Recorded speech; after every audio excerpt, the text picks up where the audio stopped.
Hi all, ಇವತ್ತು ಚಪಾತಿಗೆ ಚೆನ್ನ ಮಸಾಲ ಮಾಡಿದೆ. ಟೇಸ್ಟ್ ಮಾತ್ರ ಅಮೇಝಿಂಗ್ ಆಗಿತ್ತು. ಮಾಡೋದು ತುಂಬ ಸುಲಭ, ಕಡಿಮೆ ಟೈಮಲ್ಲಿ ಕ್ವಿಕ್ಕಾಗಿ ಮಾಡ್ಕೊಳ್ಬೋದು. ನಿಮಗೆ ಈ ರೆಸಿಪಿ ಇಷ್ಟ ಆಗಿದ್ರೆ ಟ್ರೈ ಮಾಡಿ, ಹೇಗಿತ್ತು ಅಂತ ಕಮೆಂಟಲ್ಲಿ ತಿಳಿಸಿ. ಕಡಿಮೆ ಇಂಗ್ರೀಡಿಯೆಂಟ್ಸ್ ಬಳಸಿ ಹೇಗೆ ಮಾಡೋದು ಅಂತ ನೋಡೋಣ ಬನ್ನಿ. ಫಸ್ಟ್ ಒಂದು ಪೇಸ್ಟ್ ರೆಡಿ ಮಾಡ್ಕೊಳ್ಳೋಣ. ಸ್ವಲ್ಪ ಕಾಯಿ ತುರಿ ನೆನೆಸಿರೋಂಥ ಗೋಡಂಬಿ ಹಾಕಿ ಫೈನ್ ಪೇಸ್ಟ್ ಮಾಡ್ಕೋಬೇಕು. ನೋಡಿ, ಇಲ್ಲಿ ತೋರಿಸ್ತಿದ್ದೀನಲ್ಲ, ಈ ರೀತಿ ಫೈನ್ ಪೇಸ್ಟ್ ಮಾಡ್ಕೋಬೇಕು.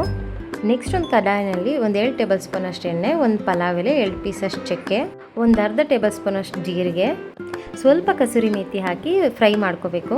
ನೆಕ್ಸ್ಟ್ ಸಣ್ಣದಾಗಿ ಕಟ್ ಮಾಡ್ಕೊಂಡಿರೋಂಥ ಈರುಳ್ಳಿ, 1-2 ಹಸಿಮೆಣ್ಸಿನ್ಕಾಯಿನ ಉದ್ದು ಕಟ್ ಮಾಡಿ ಹಾಕ್ಕೊಂಡಿದ್ದೀನಿ.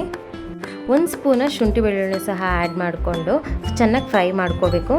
ನೆಕ್ಸ್ಟ್ ಒಂದು ಚಿಟಿಕೆಯಷ್ಟು ಅರಿಶಿನ, 1 ಸ್ಪೂನಷ್ಟು ಅಚ್ಚಕಾರದ ಪುಡಿ, ಅರ್ಧ ಸ್ಪೂನಷ್ಟು ಧನಿಯಾ ಪುಡಿ, ನೆಕ್ಸ್ಟ್ ಅರ್ಧ ಸ್ಪೂನಷ್ಟು ಚೋಳೆ ಮಸಾಲ ಆ್ಯಡ್ ಮಾಡ್ಕೋತಾ ಇದ್ದೀನಿ. ಸಣ್ಣದಾಗಿ ಕಟ್ ಮಾಡ್ಕೊಂಡಿರೋಂಥ ಟೊಮೊಟೊನೂ ಸಹ ಹಾಕಿ ಚೆನ್ನಾಗಿ ಫ್ರೈ ಮಾಡ್ಕೋಬೇಕು. ಚೆನ್ನಾಗಿ ಫ್ರೈ ಆದಮೇಲೆ ರುಚಿಗೆ ತಕ್ಕಷ್ಟು ಉಪ್ಪನ್ನು ಸಹ ಹಾಕಿ ರುಬ್ಬಿಟ್ಕೊಂಡಿರೋದ್ವಲ್ಲ ಪೇಸ್ಟು, ಅದನ್ನು ಸಹ ಆ್ಯಡ್ ಮಾಡ್ಕೋಬೇಕು. ಸ್ವಲ್ಪ ನೀರು ಹಾಕ್ಕೊಂಡು ಬೇಯಿಸ್ಕೊಳ್ಳಿ ಸಾಕು. ಏಕೆಂದರೆ ಕಾಬೂಲ್ ಕಡಲೆಕಾಳು ಬೇಯಿಸ್ಕೊಂಡಿರ್ತೀವಲ್ಲ, ಅದರಲ್ಲೂ ಸಹ ನೀರಿರುತ್ತೆ. ನಾನಿಲ್ಲಿ ಕಾಬೂಲ್ ಕಡಲೆಕಾಳನ್ನ ಫಸ್ಟ್ ನೆನೆಸ್ಕೊಂಡು ಒಂದು 3 ವಿಜಿಲ್ ಕೂಗಿಸ್ಕೊಂಡು ಹಾಕೊತಾ ಇದ್ದೀನಿ. ಸ್ವಲ್ಪ ಮಿಕ್ಸ್ ಮಾಡಿಕೊಂಡು ಚೆನ್ನಾಗಿ ಬೇಯೋದಕ್ಕೆ ಅಂತ ಮುಚ್ಚಳ ಮುಚ್ಚಿ ಬಿಡಬೇಕು. ಬೆಂದಾದಮೇಲೆ ಸಣ್ಣದಾಗಿ ಕಟ್ ಮಾಡ್ಕೊಂಡಿರೋವಂಥ ಕೊತ್ತಂಬರಿ ಸೊಪ್ಪು ಸಹ ಆ್ಯಡ್ ಮಾಡಿಕೊಂಡು ಫೈನಲ್ ಆಗಿ ಒಂದೇ ಒಂದು ಸ್ಪೂನಷ್ಟು ಬೆಣ್ಣೆ ಹಾಕ್ಕೊತಾ ಇದ್ದೀನಿ, ಚೆನ್ನಾಗಿರುತ್ತೆ ರುಚಿ ಅಂತ ಅಂದ್ಬಿಟ್ಟು. ಗ್ರೇವಿ ಎಷ್ಟು ಕ್ರೀಮಿ ಆಗಿದೆ ಅಲ್ವಾ.